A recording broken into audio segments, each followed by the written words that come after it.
मरकज़ी ज़ेर-ए-इंतज़ाम जम्मू कश्मीर में अराज़ी कानून के बाद सियासी सरगर्मियाँ काफ़ी तेज़ देखने को मिली, जहाँ जगह-जगह मुख्तलिफ़ सियासी जमातों की तरफ से एहजाज भी किया जा रहा है। इसके चलते डीएपी की तरफ से भी जम्मू कश्मीर के अंदर इसको लेके एहजाज का सिलसिला जारी है, जहाँ आज राजौरी के अंदर एक एहजाज किया गया और एहजाज के साथ-साथ हम हमारे साथ बात करने के लिए इन सब पे हमारे साथ डीएपी के चीफ स्पोक्स पर्सन सलमान निज़ामी साहब।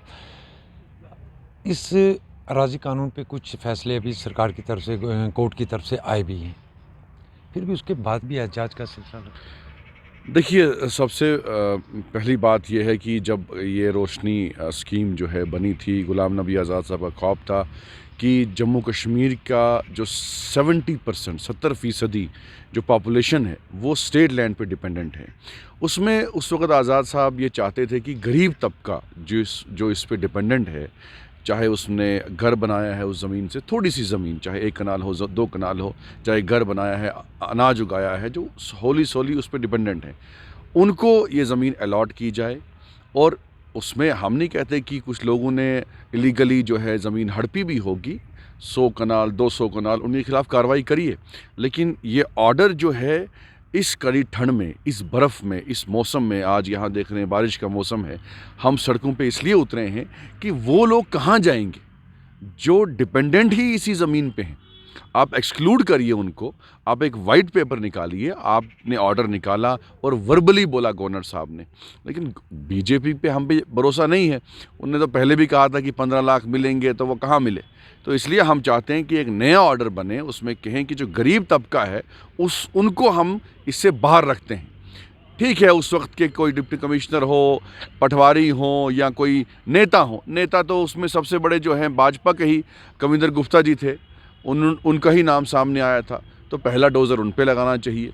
दूसरा डॉक्टर निर्मल सिंह है, भाजपा के बहुत बड़े नेता हैं, उन्होंने आर्मी की ज़मीन पे अपना घर बनाया है, दूसरा डोज़र उस पे लगाइए। और तीसरा डोज़र जो है मुझे लगता है जम्मू के वेव मॉल पे लगाइए।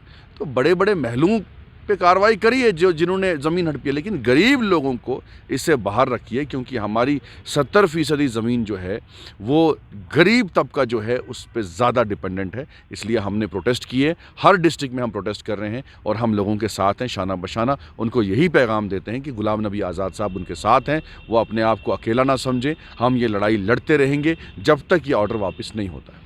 निज़ामी साहब, इस बीच आज भारत जोड़ो यात्रा जम्मू के अंदर पहुंची, किस तरह देखते हैं आप इस यात्रा को? देखिए, भारत जोड़ो यात्रा, इसका जो टैगलाइन है बहुत गलत है। ये तो कांग्रेस जोड़ो होना चाहिए, क्योंकि पंजाब से वो निकले और पंजाब में ही जो हमारे बहुत बड़े नेता थे कांग्रेस के, बादल साहब, वो निकल के भाजपा में शामिल हुए। कपिल सिब्बल साहब निकले, आज़ाद साहब निकले, सिंधिया साहब निकले, तो कांग्रेस का ही सफाया हो रहा है। और जम्मू कश्मीर में कल भी आपने देखा राहुल गांधी जी के साथ जो यात्रा कर रहे हैं, वो भी गुलाम नबी आज़ाद साहब की तारीफ़ कर रहे थे। और जिसके दम पे इन्होंने जम्मू में एक रैली रखी थी, उसको ही जो है स्टेज पे जो है इजाज़त नहीं हुई चढ़ने की। तो कांग्रेस जो है यहाँ उनका सफाया हुआ है। कुछ लीडर हमने ही एक्सपेल किए हैं, उसमें जो डॉक्टर मनोहर लाल शर्मा जी हैं, बहुत सीनियर नेता हैं और ज़मीन से जुड़े हुए नेता हैं और उनकी कॉन्स्टिट्यूंसी है, वो जीत सकते हैं। तो जीते हुए लोग हमारे साथ हैं, जो कचरा वहाँ गया है वो संभाले उनको। लेकिन आज़ाद साहब का यही मिशन है कि हमने गरीबों की आवाज़ उठानी है। क्या राहुल गांधी जी ने 370 की बात की? नहीं की। क्या राहुल गांधी जी ने स्टेटहुड की बात की? नहीं की। क्या राहुल गांधी जी ने ज़मीनों की बात की? नहीं की। क्या राहुल गांधी जी ने आज यहाँ डांगरी में जो हादसा हुआ, जो हमारे निहत्थे लोगों का कत्ल हुआ, जम्मू कश्मीर में इनसिक्योरिटी है, कत्लेआम हो रहा है, उस पर राहुल गांधी ने बात की? नहीं। तो राहुल गांधी अपना पीआर बना रहे हैं, कभी टी शर्ट में घूमते हैं, कभी जैकेट पहनते हैं, कभी दाढ़ी लंबी करते हैं, मोदी जी की नकल करते हैं। उनको लगता है कि मोदी जी ने दाढ़ी लंबी कर दी, मैं भी दाढ़ी लंबी करूंगा तो मुझे भी वोट देंगे। तो कांग्रेस की स्ट्रेटजी नहीं है, पॉलिसी नहीं है। आपने देखा कि विपक्ष का कोई भी नेता राहुल गांधी के साथ नहीं है। ममता बनर्जी जो बीजेपी को मुकाबला कर रही है, वो राहुल गांधी के साथ नहीं है। अखिलेश यादव जो बीजेपी के खिलाफ लड़ रहे हैं यूपी में, वो राहुल गांधी के साथ नहीं है। आज केसीआर जो बीजेपी का मुकाबला कर रहे हैं, वो राहुल गांधी के साथ नहीं। अरविंद केजरीवाल राहुल गांधी के साथ नहीं है। तो राहुल गांधी ने नुकसान पहुंचाया अपोजिशन को। जो लोग कह रहे हैं कि भाई हम बी टीम हैं, बी टीम तो वो हैं जो ममता बनर्जी को नुकसान पहुंचा गए वहाँ बंगाल में। जो अखिलेश यादव का स्टेटमेंट निकाली, उसने कहा कांग्रेस ने मुझे यहाँ नुकसान पहुंचाया। कांग्रेस की हालत खस्ता है। भारत कहाँ टूटा था? जम्मू कश्मीर तो हिंदुस्तान का अटूट अंग है। आप कांग्रेस को जोड़िए, आप भारत की चिंता करना छोड़ दीजिए। निज़ामी साहब, कल तक जो निज़ामी राहुल गांधी की बात करता था हर मोड़ पर, हर जगह पर, ऐसा क्या हुआ कि आज वही निज़ामी राहुल गांधी के खिलाफ बात कर रहे हैं? देखिए, हमारे में एक जोश था, एक दर्द था कि हम जम्मू कश्मीर की आवाम की वकालत करते थे। मेरे पास कोई सिक्योरिटी नहीं थी, मैं नेशनल लेवल पे आवाज़ बुलंद करता था, लेकिन हमें रोका जाता था, हमारी पॉलिसीज़ गलत थी। जब डीडीसी का इलेक्शन जम्मू कश्मीर में हुआ, उस वक्त आपने अलाइंस किया सेकुलर पार्टीज़ के साथ, और जब एक स्टेटमेंट बीजेपी की तरफ से आया, आपने अलायंस तोड़ दिया और उस वक्त कांग्रेस को हार का सामना करना पड़ा। ऐसे ही इनकी पॉलिसी जो है यूपी में थी, जहां अखिलेश यादव फाइट कर रहा है बीजेपी को, वहां इन्होंने नुकसान पहुंचाया उनको। वहां इतना पीआर किया आपने अपना, लड़की हूँ, लड़का सकती हूँ, इतना पैसा खर्चा किया, लेकिन सीटें ज़ीरो हैं। आज गुजरात में आप 70 से 10 पहुँच गए हैं। आप आज़ाद साहब के खिलाफ बोलिए जितना बोलना है, लेकिन आज आज़ाद साहब जो जम्मू कश्मीर में एक मिशन लेके आए हैं वो डेवलपमेंट का। हम रजौरी में हैं, यहाँ मेडिकल कॉलेज किसने दिया? गुलाम नबी आज़ाद साहब ने दिया।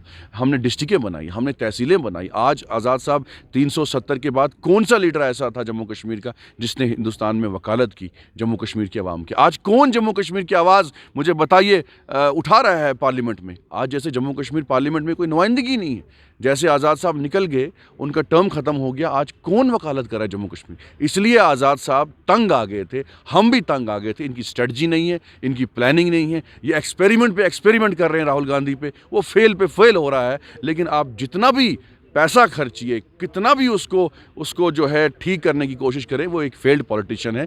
लोगों के मुद्दे उठाना अलग बात है, लोगों के साथ जुड़ना अलग बात है। अब वहाँ जो राहुल गांधी से आम लोग नहीं मिल रहे हैं, वहाँ जो सिफारिशी लीडर हैं जो हैं कांग्रेस के, वो, लेकिन आम लोगों से कनेक्ट उनका नहीं है। निज़ामी साहब, आज दिग्विजय सिंह की तरफ से फिर सर्जिकल स्ट्राइक पर सवाल उठाया गया कि आज तक उसका कोई प्रूफ नहीं दे पाए। डीएपी का क्या कहना है सर्जिकल स्ट्राइक? देखिए, सर्जिकल स्ट्राइक जो है ये देश की इंटेलिजेंस, सिक्योरिटी, उस पर सवाल नहीं करना चाहिए। हमें मालूम है जब आज़ाद साहब चीफ मिनिस्टर थे किस तरीके से, ठीक है गलतियां हुई, पिछली सरकारों की भी होती थी। जिस तरीके से आज़ाद साहब जब चीफ मिनिस्टर थे उस वक्त कब्रों को खोद के जो बेकसूर लोगों को आतंकवादी समझा गया, उस पर ट्रायल हुआ, आज उन लोगों के खिलाफ सज़ा वो भुगत रहे हैं। लेकिन जिस तरीके से कांग्रेस का रवैया है, आप देश जोड़ने की बात कर रहे हैं, वहाँ से दूसरी तरफ से आप ऐसे स्टेटमेंट दे रहे हैं जहाँ आप दुश्मनी मुल्कों को फ़ायदा पहुँचा रहे हैं। तो आज कांग्रेस को बात करनी चाहिए जम्मू कश्मीर के लोगों की, कि 8 सालों से जम्मू कश्मीर के लोग किस मुसीबत में हैं। 370 पे कांग्रेस का क्या स्टैंड है, दिग्विजय सिंह क्लियर करें कि आप क्या अपने मैनिफेस्टो में लिखेंगे कि 370 कांग्रेस वापस लाएगी? नहीं लिखेंगे, क्योंकि कांग्रेस ने पार्लियामेंट में 370 पे मोदी को सपोर्ट किया। कई ऐसे एमपी से आज़ाद साहब ने जो है ओपनली विरोध किया और इनकी पॉलिसीज़ को अपोज किया। कांग्रेस कंफ्यूज है जम्मू कश्मीर को लेके, इनको मालूम नहीं है कि हमने कैसे चलना है। आज एक स्टेटमेंट देंगे, कल दूसरा। उसी महबूबा मुफ्ती के साथ हाथ मिला रहे हैं जिस महबूबा मुफ्ती ने जम्मू कश्मीर में बीजेपी को गुस्साने का काम किया। छोटे 2 सवाल, छोटे जवाब भी चाहूँगा उनके। जम्मू कश्मीर में आप समझते हैं कि हालात साजगार हैं इलेक्शन के लिए? देखिए, इलेक्शन होना बहुत ज़रूरी है। हालात तो ठीक नहीं हैं, मैं मानता हूँ, लेकिन हालात को ठीक करने वाले जो लोग हैं उनमें से गुलाम नबी आज़ाद साहब हैं, बड़े बड़े नेता हैं, एक्सपीरियंस लीडर हैं, जो जम्मू कश्मीर को इन हालात से, इस माहौल से बाहर निकाल सकते हैं। क्योंकि आपने देखा 3 सालों में 3 गवर्नर चेंज हो गए, एक्सपेरिमेंट पे एक्सपेरिमेंट हो रहे हैं। पहले सत्यपाल मलिक साहब आए, उन्होंने एक एक्सपेरिमेंट किया, वो फेल हो गए, चले गए। फिर मुर्मू साहब आए, उन्होंने एक एक्सपेरिमेंट किया, वो फेल हो गए जम्मू कश्मीर को हैंडल करने के लिए, वो भी चले गए। अब मनोज सिन्हा जी एक्सपेरिमेंट कर रहे हैं, एक ऑर्डर ला रहे हैं, जम्मू कश्मीर की आवाम को पूछा नहीं। इस वक्त गरीब जो आवाम है सड़कों पे है। आपने देखा हमारे प्रोटेस्ट में यहाँ हिंदू भी था, मुसलमान भी था, सिख भी, ईसाई था, गरीब लोग हमारे साथ जुड़े थे इस प्रोटेस्ट में। अमीर लोग ये नहीं, हम कहते हैं अमीरों के खिलाफ कार्रवाई करिए। तो ये सरकार फेल हो गई है, इनकी पॉलिसी नहीं है, इनको समझ नहीं आ रहा है कि जम्मू कश्मीर को हैंडल कैसे किया जाए। जब तक यहाँ लेजिस्लेशन नहीं बनेगी, जब तक यहाँ रिप्रेजेंटेटिव चुन के नहीं आएंगे, उनकी रहबरी जो है आवाम की, वो लोग नहीं करेंगे तब तक हालात मुझे लगता नहीं बेहतर हो एक सकते। आखिरी सवाल, छोटा सा सवाल, डीएपी का भी स्टेटहुड को लेकर नारा है और जमातें भी, जम्मू कश्मीर के अंदर कुछ नई जमातें बनी हैं, उनका भी यही नारा है। अलग क्या है डीएपी में? क्योंकि डीएपी भी स्टेटहुड की बात करती है, अपनी पार्टी की भी स्टेटहुड की बात करती है, अलग क्या चीज़ है इसमें? अलग ये है कि वो लोग गुलाम नबी आज़ाद साहब नहीं, वो आज़ाद साहब का मुकाबला नहीं कर सकते। आज़ाद साहब को कभी मजबूरी के लिहाज से कभी कोई नारा नहीं देना पड़ा। उन्होंने कभी कश्मीर में एक बात, दिल्ली में दूसरी बात नहीं की। गुलाम नबी आज़ाद साहब ने अगर कहा राजौरी में मैंने मेडिकल कॉलेज देना, उन्होंने दिया।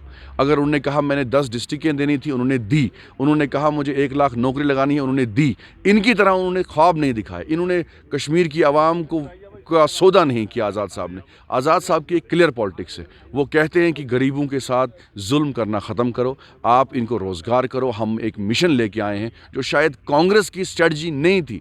कांग्रेस चाहती है सिर्फ जहाँ जहाँ उनको सूट करता है वहाँ वो इलेक्शन लड़ते हैं, और जहाँ जहाँ बीजेपी को फ़ायदा होता है वहाँ कांग्रेस पहुँचती है। हमारा क्लियर कट एजेंडा है कि हमने जम्मू कश्मीर में अगर हमने 10 डिस्ट्रिक्टें दी, हम 20 देंगे। अगर 5 मेडिकल कॉलेज दिए, अगली बार 10 देंगे। अगर 1 लाख नौकरियां दी, अगली बार 5 लाख नौकरियां दी। जम्मू कश्मीर की आवाम को आज़ाद साहब पे यकीन है, क्योंकि आज़ाद साहब ने कभी भी झूठे दावे नहीं किए। एज सीएम 2.5 सालों में जो आपने आज़ाद साहब के काम देखे होंगे, वो चाहे मुफ्ती हों, चाहे कोई चीफ मिनिस्टर आए, उनकी टक्कर में किसी ने ऐसे काम नहीं किए हैं। तो हमारे पास अब आज़ाद साहब का वही 2.5 साल का टेन्योर है, और जो उन्होंने एज हेल्थ मिनिस्टर काम किया, तो हम वो लोगों के सामने जा रहे हैं। इस वक्त जो लोग आम हैं, हमें तो भारत जोड़ो यात्रा के लिए की तरह जो है राजस्थान से, पंजाब से लोग इकट्ठे नहीं करने पड़े, जोड़ने नहीं पड़े।